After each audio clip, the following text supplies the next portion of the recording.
everyone, and welcome back to the Cosmic Confluence with your host, Sana, the space where we explore the intersection of spirituality, personal evolution, and truth seeking in its rawest form. Now, today's episode is not just powerful, it's transformational.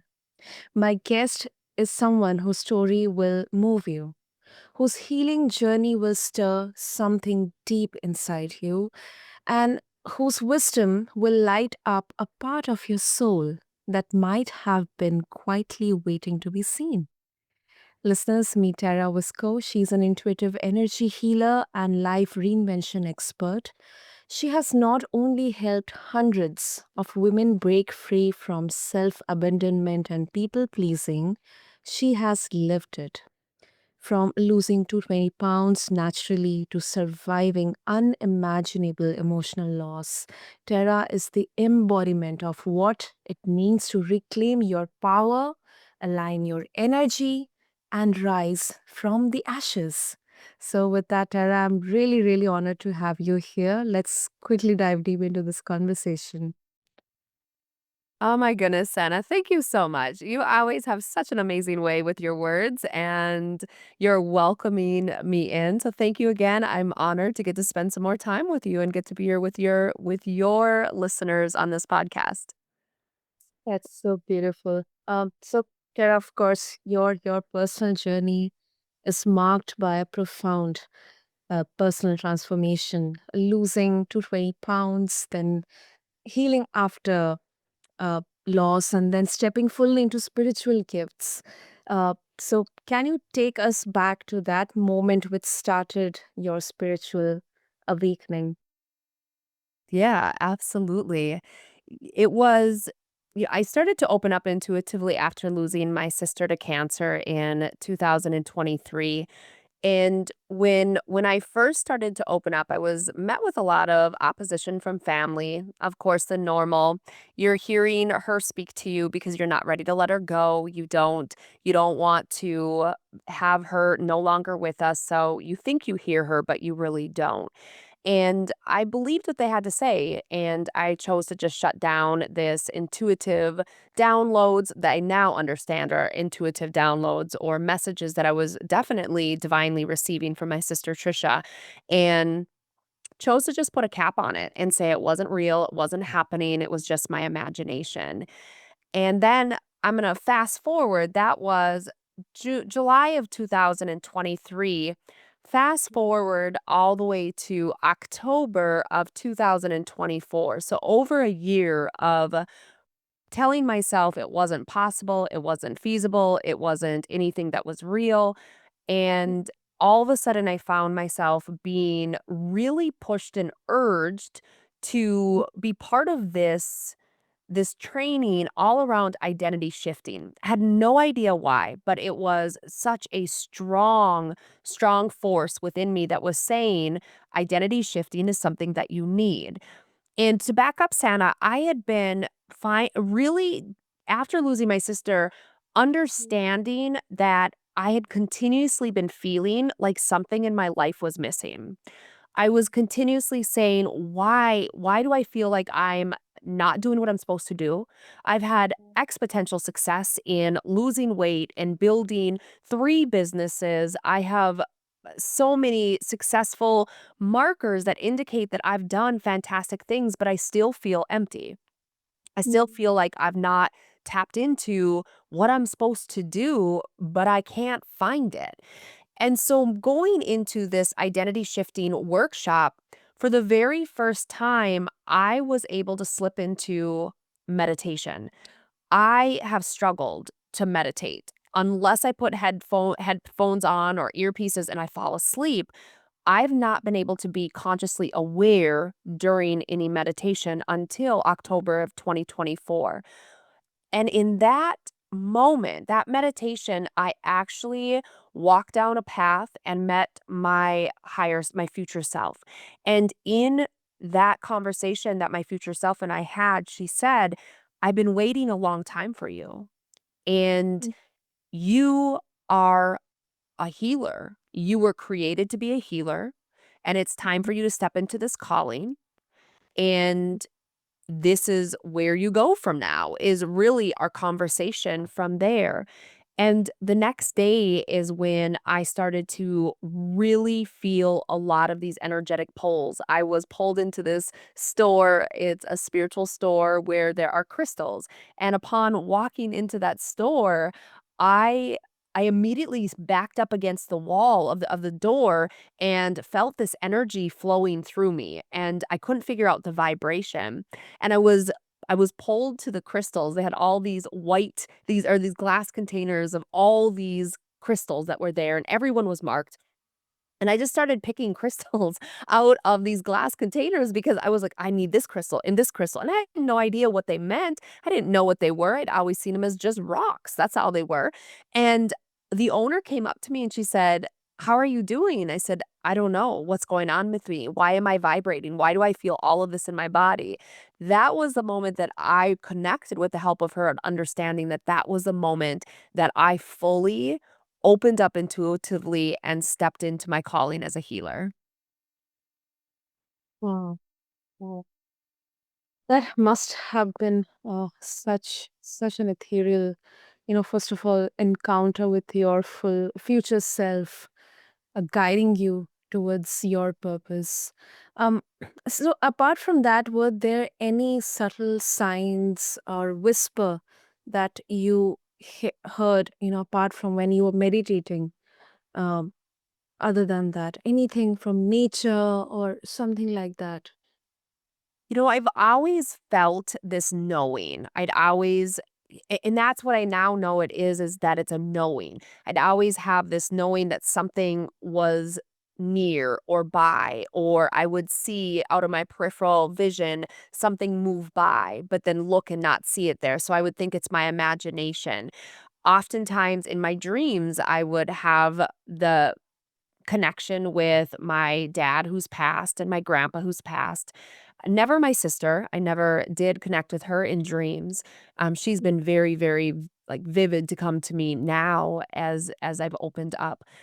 I'll Mhm. and before that, when I opened up intuitively, for me, like I realize now that I had a lot of whispers, a lot of awareness within me that I had this calling prior to me being aware of it. However, after I opened up intuitively, I started to very clearly hear messages from my sister Trisha. And one beautiful, beautiful story that I'll share is while my husband and I we were away on vacation for our anniversary, and we were in this town where there was all these gift shops. And on the day of arriving, I heard my sister say this exact sentence: "I need you to get something from me for mom." And that was it. And there's nothing in July that is like my mom's birthday's in December. My mom and dad's anniversaries in January. So nothing in July is significant for a gift for my mom. But I ignored it on day 1, day 2. "I need you to get something from mom from me." That was it. Day 3, same thing, the same sentence over and over. Finally, on day 5, I looked at my husband and I said, "Trisha wants me to get something from her for my mom." And my husband, who was very much a skeptic, said, "Okay." Like, he had no idea how to take this. He really had no understanding of how to grasp it. And so I said to Trisha in my mind, I'm like, "Okay, well, if you want me to get her this gift, what am I supposed to get and where do I get it?" And immediately she said, "It's right across the street in that gift shop." And so we were on this across the street from this gift shop, and she said, "Go to the end of the sidewalk. When you get to the end of the sidewalk, go right, walk across, and it's right there." And when I looked, there was a gift shop right at the end. I hadn't seen that gift shop all 5 days that we were there. Had not noticed it. We'd walked by it so many times, but it never came into my view of knowing that it was there. And when we walked into the gift shop, I said, "Well, where now? Where is it now?" She said, "Go straight." So I walked straight. And she said, "Go right." I went right. I came to a T. She goes, "Go right." So I went right. And I got to the end where there was only one option to go right, but she clearly said, "Go right." And when I got to the end, I was standing there and she said, "It's right there on the bottom shelf." And when I looked in the bottom shelf, everything was cleared off except for one thing. And prior to my mom or prior to Trisha passing, my mom and Trisha had been making these coffee cup coasters, and it was an effort to keep Trisha busy while she was going through chemo and was really struggling with just how she felt and energy. And so they were making these coffee cup coasters. Now, on the bottom shelf, Santa, is this coffee cup. Now, another important thing to know is my sister Trisha had a bone disease, so she was 4'10", like, I mean, barely 4 foot 10 inches tall. And on this coffee cup, it said, I always love you. I'm always with you. You're short one. Mm. Wow. And I knew without a doubt that Trisha had truly guided me, that I knew that I was hearing her, that it was her that brought me there. So that's one specific event of just not even a whisper, a very, very vocal, multiple message experience that I've had with spirit. Wow. Oh, that is really goosebump worthy. That is such clear instructions and such a clear connection. Wow. So now, um, let's demystify energy healing, spiritual awakening, because yeah, there is a skepticism around this. So, do you think, Tara, that everyone or anyone can have a spiritual awakening? Of course, with some tools or practices or channels to do, or something has to happen to trigger that or get more into understanding what exactly spiritual awakening means. Mm. Everybody, and that's a great question. Everybody is intuitive. Every individual on this earth has intuition within them, and they have the ability to be intuitive.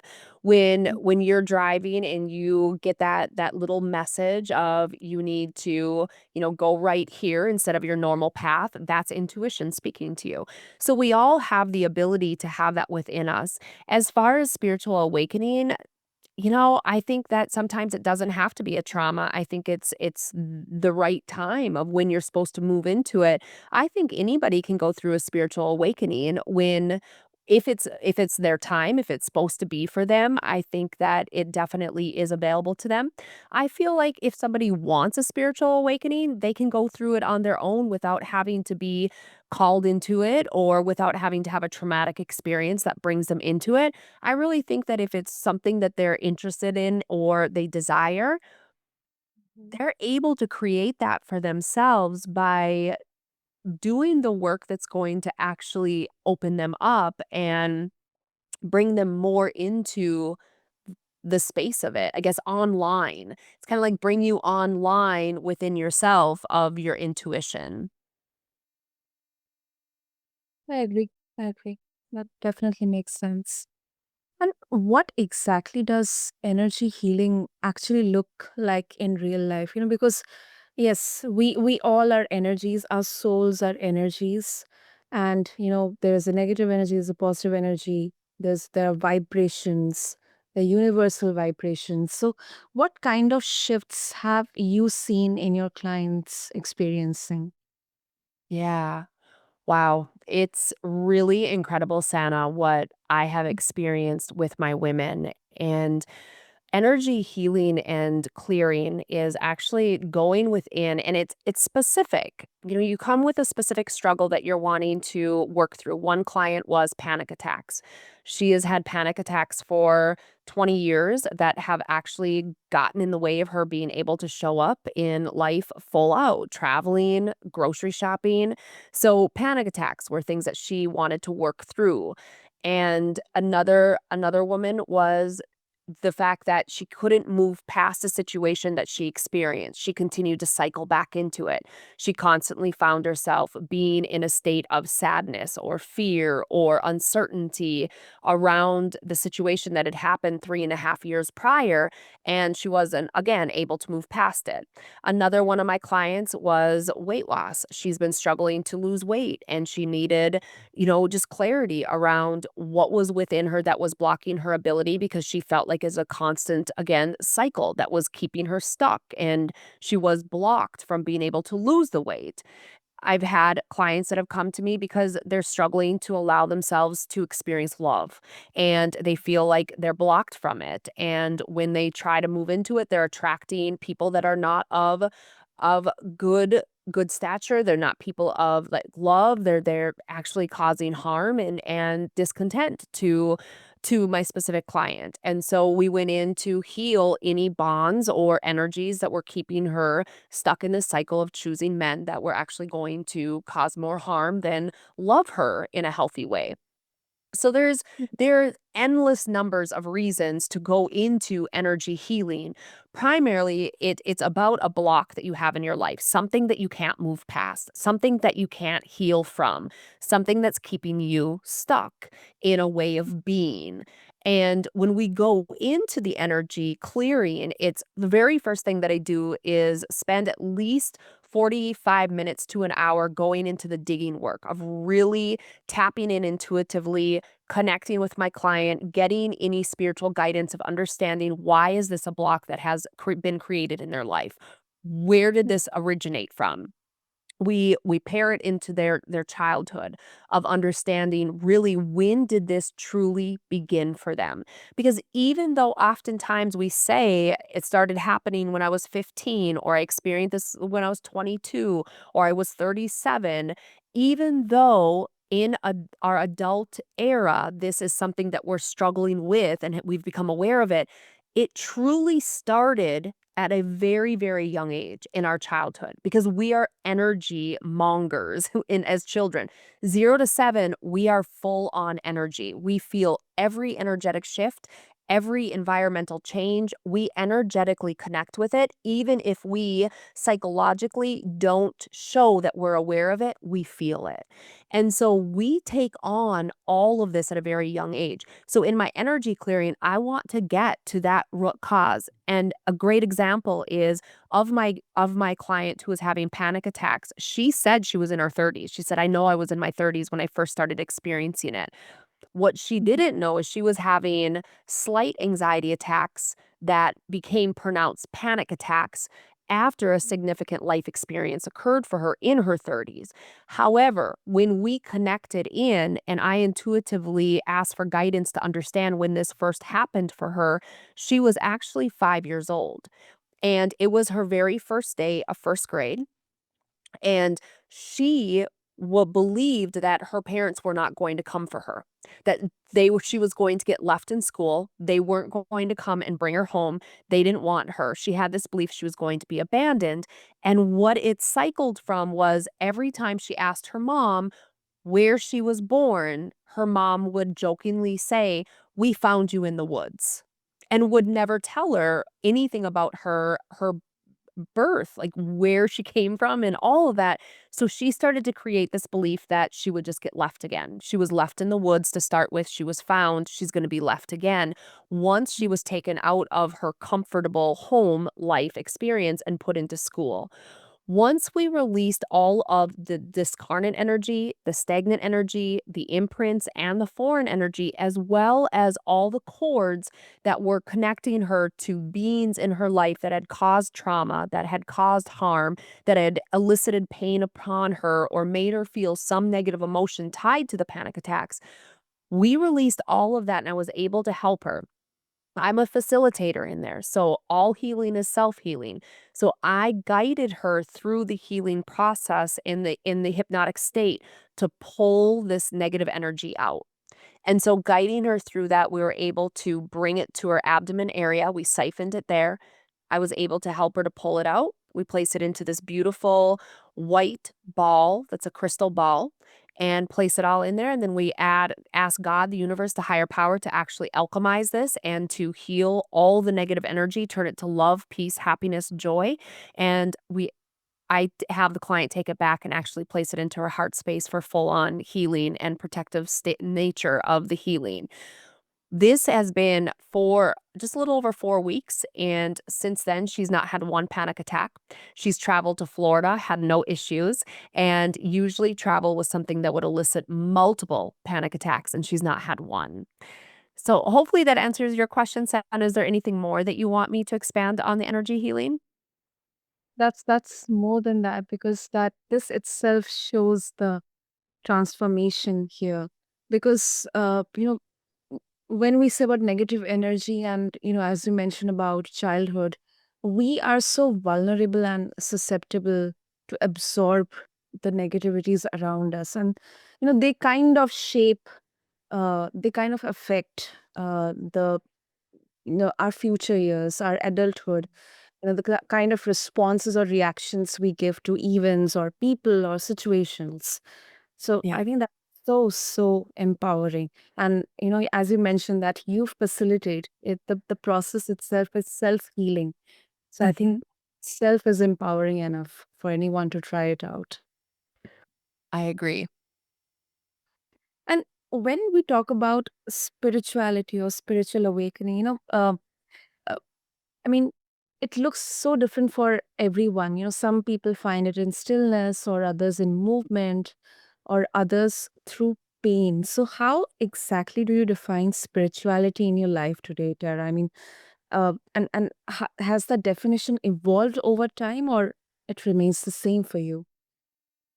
It's definitely evolved. To be honest with you, I feel like it's evolved into being a whole being. Like it's not just spirituality, it's I'm spiritual. I've stepped into a spiritual calling.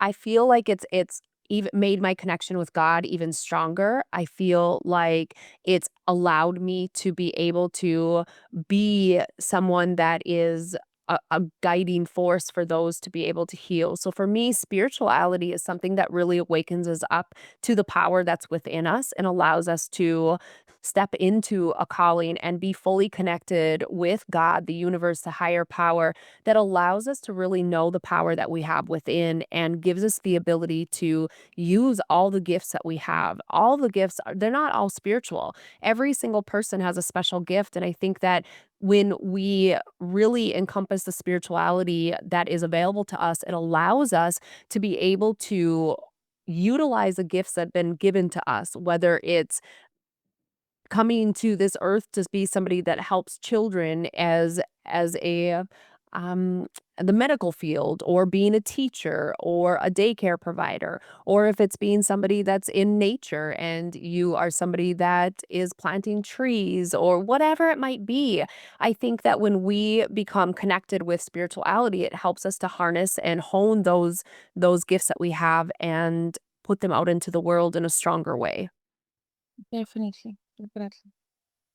And one thing you mentioned initially when you were describing your spiritual awakening, that um, when you were told that you know just let it go, I mean, let the trauma go, and connecting with your sister, connecting with Trisha will not let you heal. uh, so, and I believe that so many women out there, they're not able to break free from this cycle of people pleasing, or succumbing to others opinions or viewpoints, even if they themselves feel that yes, whatever I am doing, I am guided in the right direction. I know this is what exactly I want to do, I need to do. So, and you are helping all the women out there. So, how did you recognize that you were abandoning yourself, and what did it take to stop? How did you overcome that, confusion, or that self doubt? Because it does happen. Yeah. If I'm completely honest, I still have days where I worry about people judging me, or I worry about the attention that I get, being an intuitive healer. I do still have a little bit of uncertainty around it. However, I remind myself that not everybody gets a specific calling like this, and there's a reason. There's a reason I've been asked and called to do this.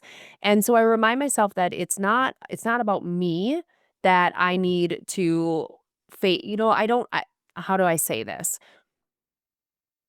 My fears are not what I need to lead with in this because I know that if I follow my calling and I do the work that I've been called to do and stay true to myself and be authentic to myself, I will always be guided and taken care of. And everything is always going to be working out in my best favor, in my highest frequencies, always, because I am being authentic. I am being true to myself. I am being who I was created to be and who I chose to be when I stepped on this earth and came down here. And so, as long as I'm doing that, regardless of what anybody says, thinks, or feels about my journey, Mhm. I am. I am staying rooted in my truth, and everything is always going to be okay. And the people that need my work and need my message, they'll be the ones that support me. The ones that don't, they're the ones that will fall away, but they have to fall away because they're actually blocking my ability to lead my life in my fullest, truest, biggest way. Absolutely true. And this doesn't have to be a lone journey. I mean, many people, they again have this viewpoint that, okay, if you are prioritizing yourself, then you are selfish. Yeah. But your program, Tara She Rises, it is about becoming this woman that she's meant to be, not the one society expects her to be. So I think that is so, so powerful. So what are some of the common mindset shifts that help women finally rise into the authentic version of herself? Oh, man. There are so many, Sana. It's absolutely incredible. And in She Rises, I think my favorite thing that I hear is every week from the women that are in my 6-month program is, wow, I know I work through the hardest stuff now. The rest is going to be easy. And then we come into the next week, they're like, oh my gosh, how can there be more that I have to go through?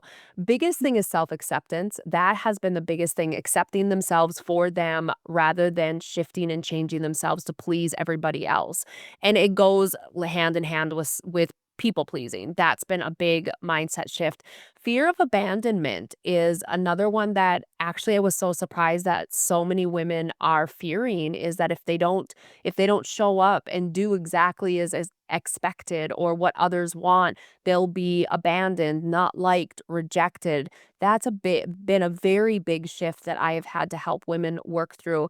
And also knowing that it's okay to be in control of their choices and that they don't have to wait for permission, that they can say yes to themselves. They don't need to wait to be saved. They don't need to wait to be told yes. They can say yes to themselves and be okay with it and not feel like the only way that they can have happiness, joy, love, and success in their life is if it's been handed to them in an envelope that says, yes, you may do this. Those have been like the biggest mindset shifts, but honestly, there's so many more. Shifting language is another big one, but those are the most prominent ones that I've experienced. That is so powerful. That is Mm, so powerful because, you know, I mean, not to, emphasizing on a specific gender, but yes, for women, I think so many of us, we have been taught to shrink ourselves to fit into that template that yes, you should do that, you should be an idol, this role, that role, because if you don't do that, then what people will think about. And mhm. when really we are here to expand, we are here to explore the best version or the better version of ourselves. So it's such a beautiful platform for them to, without taking any permission, just own up their space. So that is really, really powerful. Yes, I agree. I love that. And, imposter syndrome too. Oftentimes we women think that imposter syndrome only comes into play in business or when we're wanting to use our voice as public speakers or coaches or whatever, mentors. However, imposter syndrome shows up in women's lives all the time as wives, as moms, because we're always feeling like we're not good enough or people are judging us and finding fault in us. So we oftentimes feel like we're an imposter in our lives because it looks like we're doing well, but in fact, we're really struggling with feeling like we don't even know who we are.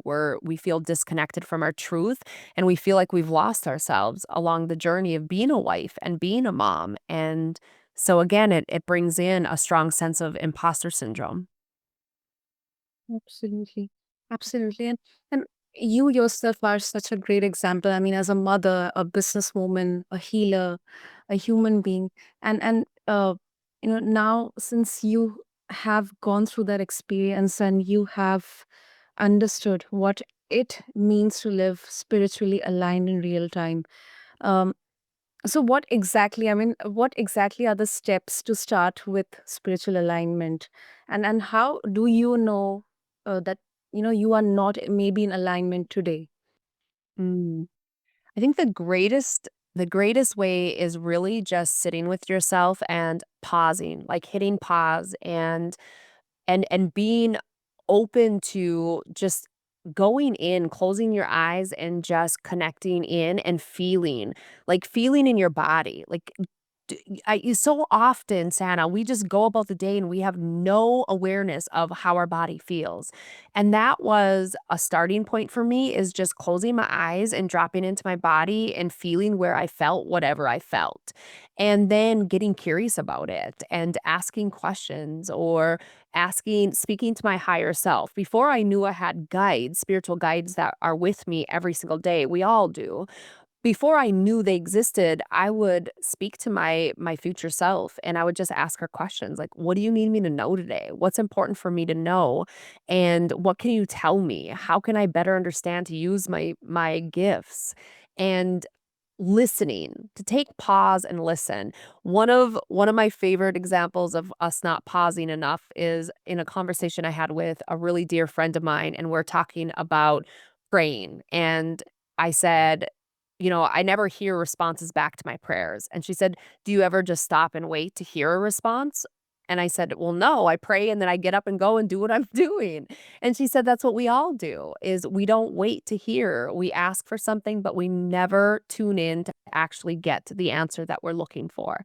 And so it's being willing to just block out some time, carve out some time every single day, even if it's 5 to 10 minutes, and really just sitting with yourself, asking questions and getting quiet, quieting your mind and allowing messages to come forward and knowing that those messages are within and they're being given to you with a purpose, for a purpose. Absolutely, absolutely. And you gave it. I mean, your that moment of spiritual awakening itself is such a great example for this to start with. So, Tara, thank you so much. I mean, this has been nothing short of soul shifting. Thank you for sharing your experience. Thank you for your wisdom and the energy that you bring to this space. So, if our listeners would like to connect with you, explore more about spiritual awakening, She Rises program, how they can do that. Yeah, absolutely. I'll definitely share the links with you. If any of your listeners want to find me, Instagram and TikTok are both great places. On Instagram, it's important that you go to Tara.Wiskow, that little period sign in between my name. You'll see me there. And then on TikTok, it's just Tara Wiskow. Both of my profile pictures are the same to keep it easy. And then my website is www.tara little dash sign wisco.com. And if you want to find out more about She Rises, on the end of my website, just / she dash rises, SHE dash RISES. Great. We'll have all the details mentioned in the show notes, Tara. And thank you. Thank you once again for this beautiful ethereal conversation. Oh my gosh. Thank you, Santa. I so appreciate you. And I love that I got to connect with you again. And I am just feel honored that I get to spend time with your listeners, and I hope that something that I said today resonated with them and opened them up to inquire within themselves about their own spirituality and their own gifts that are within them, even if it's not about being a healer, but knowing that their intuition's there to serve them and guide them in any role, any experience in life. Absolutely. Wow. And then for all of you listeners, if you felt a nudge in your heart during this conversation, don't ignore it. Maybe it's time to unravel, upgrade, and up level. Maybe it's the time to rise. And to connect with Tara, I'll have all the links for you mentioned in the show notes. Until next time, remember you are not broken, you are becoming. And this is Cosmic Confluence with your host, Sana, signing off with love. Thank you.